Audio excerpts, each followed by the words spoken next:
Mohon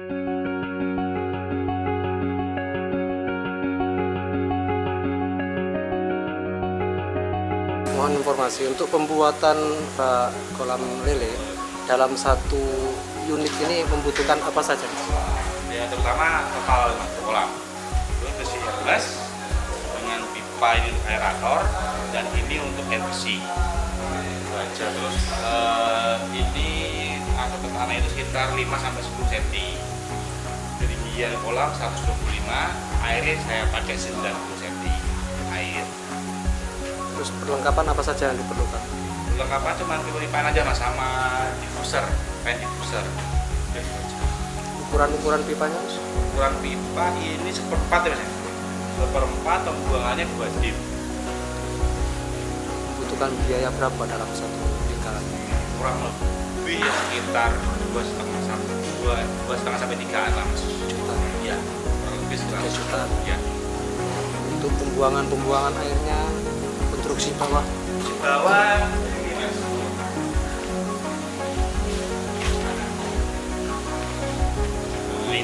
Nah, ini pembuangan dari kolam. Buang dari kolam. Nah, ini kolam. Ini lurus ke sana. Nanti temunya di bawah diffuser situ. Oke. Nah, ini untuk keseimbangan air, level ketinggian air. Jadi ketika air luber akan tumpah di sini.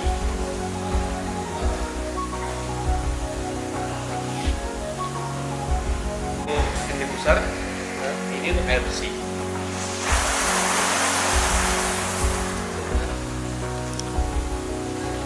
Terus yang itu mas? Ini diffuser ya mas. Ini arofnya ini untuk keluar angin ya.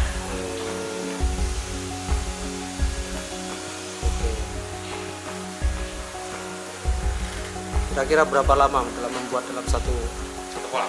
ya, Satu kolam kira-kira. butuhkan waktu berapa lama? Kalau untuk kerja satu orang 3 harian mungkin. Satu orang. Nah, satu kolam 3 harian. Terus untuk siap digunakan ada jeda hari atau gimana?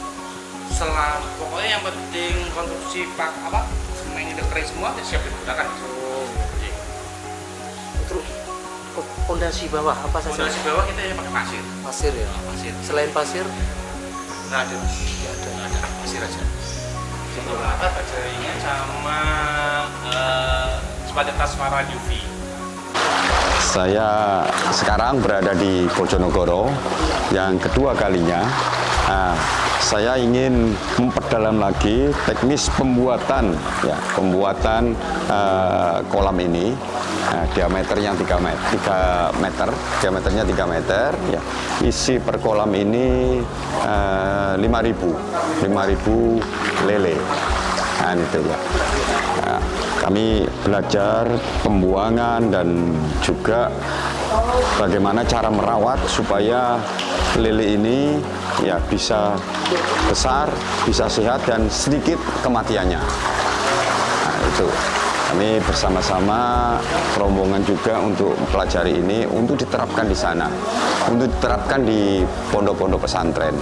Kebetulan Kiai tidak ikut dan saya juga mengajak ya, teknisi dan juga tenaga ahli untuk mempraktekkan di Banyuwangi.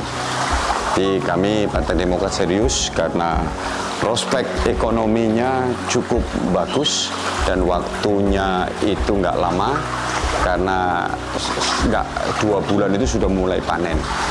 Nggak sampai 2 bulan sudah mulai panen, ada di size yang besar yang dipanen. Nah ini ruangan ini ya hanya 10 meter tapi menampung 20 kolam. Nah, 20 kolam. Seperti ini lelenya sehat-sehat sekali. Ini bisa dilihat sampai kaget saya. Ya, ini rukun-rukun lelenya, tidak ada yang makan temannya sendiri. Ya, saya harapkan kita juga harus rukun-rukun supaya lele saja bisa rukun, masa kita nggak bisa rukun gitu kan? Ya, mari ya. Bagi yang mendengarkan mau ingin belajar lele, nanti ketika Partai Demokrat dan Pondok Pesantren Para Yai sudah mempraktekkan, silakan masyarakat mau belajar ya, mau belajar untuk ternak lele ini. Ini bukan main pemasarannya. Yang pertama-tama tujuannya Mas Didi Mugrianto, ya, anggota DPR RI dari Partai Demokrat, tujuannya itu ekspor. Sudah mempersiapkan tempat-tempatnya untuk ekspor. Ternyata berjalan waktu, ya, perawatannya yang begitu bagus dan masyarakat tahu bahwa lele tempat ini lele higienis, sehat dan makanannya lain daripada yang lain, belum sempat ekspor sudah kelabakan. Nah, tadi saya tanya masalah bagaimana untuk memenuhi kebutuhan Tuban saja, padahal 5 tempat, ya, 5 gedung, ya, yang ada 100 lebih tempat seperti ini itu tidak memenuhi. Nah, sekarang beliau ekspansi lagi untuk pembuatan kolam mengenai pembibitannya, karena tidak puas dengan hanya memperbesar.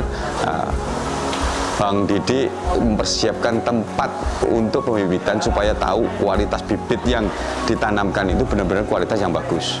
Ya, hal inilah saya menyempatkan diri ke sini, itu ingin belajar terus. Mudah-mudahan saya di Banyuwangi bisa menerapkan lebih bagus dari tempat ini. Nah, sehingga bisa membantu masyarakat di Banyuwangi dan khususnya untuk percontohan itu di beberapa pondok pesantren yang akan kita programkan untuk perawatan budidaya lele atau lelenisasi. Oke, kita akan lihat di sana sambil lihat-lihat mengenai tempatnya ini. Nah, ini ada cukup aeratornya, nggak seberapa besar. Saya punya aerator untuk koi juga segini. Ternyata aerator yang seperti ini, kecil ini, lihat sorot ini, ya itu bisa memenuhi semua kolam, 20 kolam terpal yang ada di sini. Nah, ini cukup bersih, walaupun itu warnanya airnya kelihatan itu sorot itu, ya kelihatan ini warnanya seperti ini, tapi baunya nggak ada. Yang selama ini kita mempunyai image, ya lele itu bau dan kotor, ternyata tidak, di sini nggak ada bau sama sekali. Dan yang pasti saya sudah makan lele produksi tempat ini, yaitu memang rasanya bukan main. Ya, banyak yang UKM yang menjual warung, ya, dan Pak Didi ini juga memberikan motivasi supaya warung-warung itu bukan hanya makan lele goreng saja, tapi bisa ada nugget lele, bakso lele, dan bisa bermacam-macam makanan terbuat dari lele. Itu tunggu di Banyuwangi akan buat seperti ini, yaitu let's go lele siap goreng. Terima kasih.